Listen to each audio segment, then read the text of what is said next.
ভাই আমি পড়ার টাইমে একটা চাকরি নিয়ে অ্যাপ্লাই করছিলাম এখন 50,000 টাকা দিলে চাকরিটা হবো। তুমি যেন নেই পারো আমার 50,000 টাকা তুমি যোগ করে দাও। কি করবি ভাই? 50,000 টাকা দিলে চাকরি হবো? হ ভাই। পয়সা কোনো চিন্তাই করিস না তুই। গরু কিনবা নাকি 50,000 টাকা জোগাই থুইছি, ওটি আনে দিতেছি। তাও যদি ভাই তোর চাকরি হয় তাঙ্গ দুঃখ কষ্টটা ফুরাইবো।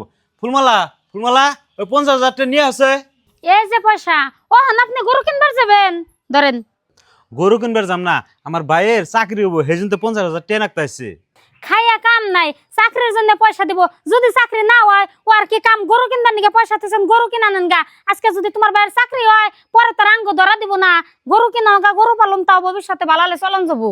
ভাবি এটা আপনি কেমন কথা কন? চাকরি পেলে ধরা দিম না কে? আমরা দুইটা ভাই সারা জীবন মিলেমিশে থাকুম। ভাই তুমি আমার পয়সাটি দাওছে। এই দাও পয়সাটা নি। তোর ভাবি যেটা কইছে এনে না কোনো সময় মন খারাপ করিস না। আল্লাহ লাগে তোর চাকরিটা হয়, তাও আল্লাহ আমাকে কষ্টটা দূর করবো। ভাই ভাবির কথায় আমি কোনো মন খারাপ করি নাই। তোমরা দুজনে দোয়া করো আমার চাকরিটা জানি হয়, আমি আহি গে। ফুলমালা, আমার ছোট ভাইয়ের যদি চাকরি হয় আমাকে দুজনের আরামে এসে দিন যাবো। কত যে আরাম সেদিন যাইবো ওটা আমার জানা আছে। তোমার ভাই যে শুনছে যা চায় তাই দিবা নইছ না।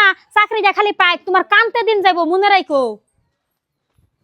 আমার ভাইয়ের খবর আমার থেকে অনেক ও বেশি জানে। যত মূল্য আজিরা বেসাল তোমার কাছে আছে। বাইরে মোবাইল কিনে দিবার করলে তো দিতই না। চাকরির কথা কই হেরে 50,000 টাকা নিয়ে তাও মোবাইলটা কিনলাম। ভাই তো লেখাপড়া করেই নাই, যা কই তাই বিশ্বাস করে।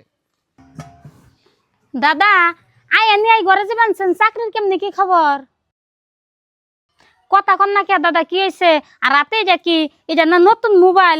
এই চাকরির টেহা দিয়ে বনতেলে মোবাইল কিনে নিয়ে আইছেন। দেখেন আপনি কনে তাড়াতাড়ি না আনছে। এ দেখেন আপনার ভাইয়ে কি কইরা আইছে। কি খাও? আমার ভাই কি করে আইছে? চাকরি পাইছে।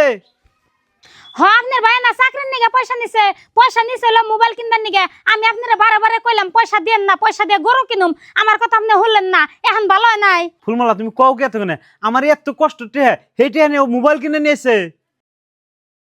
ভাই তুই কবে বুঝবি? বাবা মরার পরে তোর কত কষ্ট করে লেখাপড়া করেছি, তুই যে শুন যেটা হেঁটে দিছি, তোর কোনো সময় কোনোটার অভাব দি নাই। আর তুই এত বড় মিশা কথা আমার কাছে টেহা নিয়ে তুই মোবাইল কিনে নিলি। ভাই মোবাইল কেনার আমার ভুল হয়ে গেছে গা। আমার লগের যত পার্টনার আছে ওখান দামি দামি মোবাইল দেখে আমি তাগো ধিক্কারের কথায় তোমার হাতে মিশা কথা কয়ে পয়সা নিয়ে মোবাইল কিনছি। আমার ভুল হয়ে গেছে, আমি বাকি জীবনে আর এমন ভুল করব না। দাদা, মানুষের হাতে হাতটা ধরে চলন যাব না। জানেনই তো আমরা গরিব মানুষ, আঙ্গু কি আর বড় মোবাইল চালানির আশা আছে? আর দেখেন আপনি রাগ করেন না, দাদার তো মনে নয় যে একটা বড় মোবাইল চালায়। যাও এবার রয়েছে, দাদা তো নিজের ভুল বুঝছে, আর জীবন এমনি ভুল করবো না কইতাছে। নন যায় এখন ঘরে আহেন।